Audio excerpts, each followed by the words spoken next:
আসসালামু আলাইকুম, কেমন আছেন সবাই? আশা করছি ভালো আছেন। আমি আল্লাহর রহমতে ভালো আছি।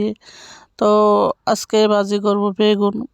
তো এই একটা বেগুন এখানে হাফ কেজির উপরে আছে। তো আপনারা যে যেখান থেকে আমার ভিডিওটা দেখছেন প্লিজ সাবস্ক্রাইব করে দিবেন। আর ফেসবুক থেকে দেখে থাকলে শাহনাজ কিচেন একটা লাইক অ্যান্ড ফলো করে দিবেন। আর ইউটিউবে আমার ভিডিওর প্রতিটা নোটিফিকেশন সবার আগে পেতে পাশে থাকা বেল আইকনটি অন করে দিবেন। এতে করে আমি যখনই নতুন ভিডিও ছাড়বো আপনার এখানে নোটিফিকেশন চলে যাবে। তো বেগুনটা আমি কেটে নিয়েছি। কেন জানি না বেগুন আমার খুবই ভালো লাগে। ভর্তা বলেন, শুটকি দিয়ে বলেন, মাছ দিয়ে বলেন, যেভাবে বলেন বেগুন আমার কাছে খুবই ভালো লাগে। কিন্তু সমস্যা হচ্ছে অ্যালার্জি। তো তারপরেও আমি বেগুন খাওয়া ভর্তা কোনো কিছুই ছাড়ি না। তো এখন আমি এখানে একটু লবণ দিয়ে দিয়েছি আর হলুদ দিয়ে দিয়েছি, আর দিয়ে দিব শুকনো মরিচের গুঁড়ি দিয়ে আমি এটাকে ভালো করে মেখে নিয়ে নিচ্ছি। প্রতিটা বেগুন খুব ভালোভাবে মেখে নিচ্ছি। এটা মেখে আমি ভালো করে মেখে রেখে দিব প্রায় 10 মিনিটের মতো, যাতে করে বেগুনের ভিতরে যে লবণ টবণ আছে সেগুলো যেন ভালো করে ঢুকে। একটু মেখে রেখে দিলে দেখা যায় যে ভাজার সময় তেলটা একটু কম লাগে, কারণ তখন বেগুনের ভিতরে লবণ টবণ ঢুকে পানিটা একটু বের হওয়ার অবস্থায় থাকে। তো এখন আমি একটা ফ্রাই প্যান নিয়ে নিয়েছি, আর আগে গরম দিয়ে দিয়েছিলাম, এখন তেলটাও দিয়ে দিয়েছি। তেলটা গরম হলে আমি বেগুনগুলোকে আস্তে আস্তে দিয়ে দিব। আর তেলের মধ্যে একটু লবণ দিয়ে দিয়েছি, এতে করে বেগুনটা দিলে দেখা যাবে যে লেগে যাবে না, এটা উল্টানোর সময় খুব সুবিধা হবে। তো আমি সবগুলো বেগুন একসাথে মনে হয় ভাজা যাবে না, কারণ যেহেতু বেগুনগুলো বড় বড় পিসগুলো হয়েছে বড়, তো এই জন্য আমি অল্প প্রায় 3-4টা দিয়ে বেগুনগুলোকে ভেজে নিব। এই বেগুনগুলো কিন্তু ভাজতে খুবই সুবিধা, কারণ সিদ্ধ হয়ে যায় তাড়াতাড়ি।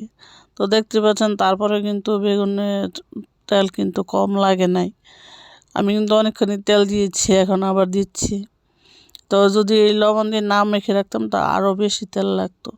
কিন্তু পরবর্তীতে কিন্তু বেগুনে কিন্তু তেল ছেড়ে দেয়।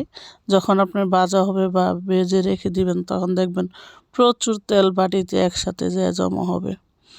তো এভাবে আমি কম তেল দিয়ে চেষ্টা করতেছি বেগুনগুলোকে ভাজার জন্য। তারপরেও কিন্তু অনেকখানি তেল লাগতেছে, কিন্তু ওই বেগুনগুলা কিন্তু সিদ্ধ হয়ে গেছে। আমার যে বড় পিসগুলা কিন্তু ভাজা হয়ে গেছে অলরেডি।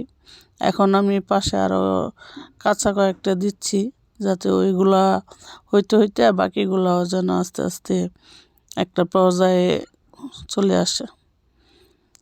আর বড় ফ্রাই প্যান হলে সমস্যা নেই, সবগুলা একসাথে দিয়ে ভেজে নিতে পারবেন। তো এটা ছোট, এই জন্য বেগুনগুলা দুইবারে দিতে হচ্ছে।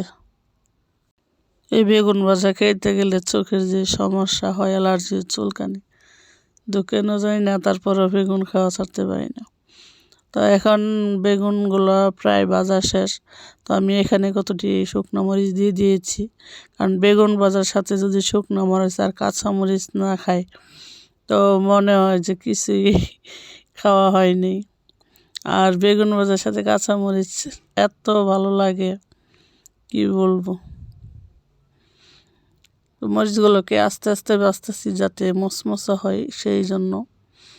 আর তো এখন এই ভাজা বেগুনগুলো দিয়ে যদি গরম ভাতের সাথে বা খুদের ভাতের সাথে কাঁচামরিচ শুকনো মরিচ দিয়ে খান, একদম তৃপ্তি সহকারে মন ভরে খাওয়া যাবে। এরকম বেগুন ভাজা হলে খুবই খুবই ভালো লাগবে খেতে। তো আমার রেসিপিটা যদি আপনাদের কাছে ভালো লাগে তাহলে অবশ্যই একটা লাইক কমেন্ট শেয়ার করবেন।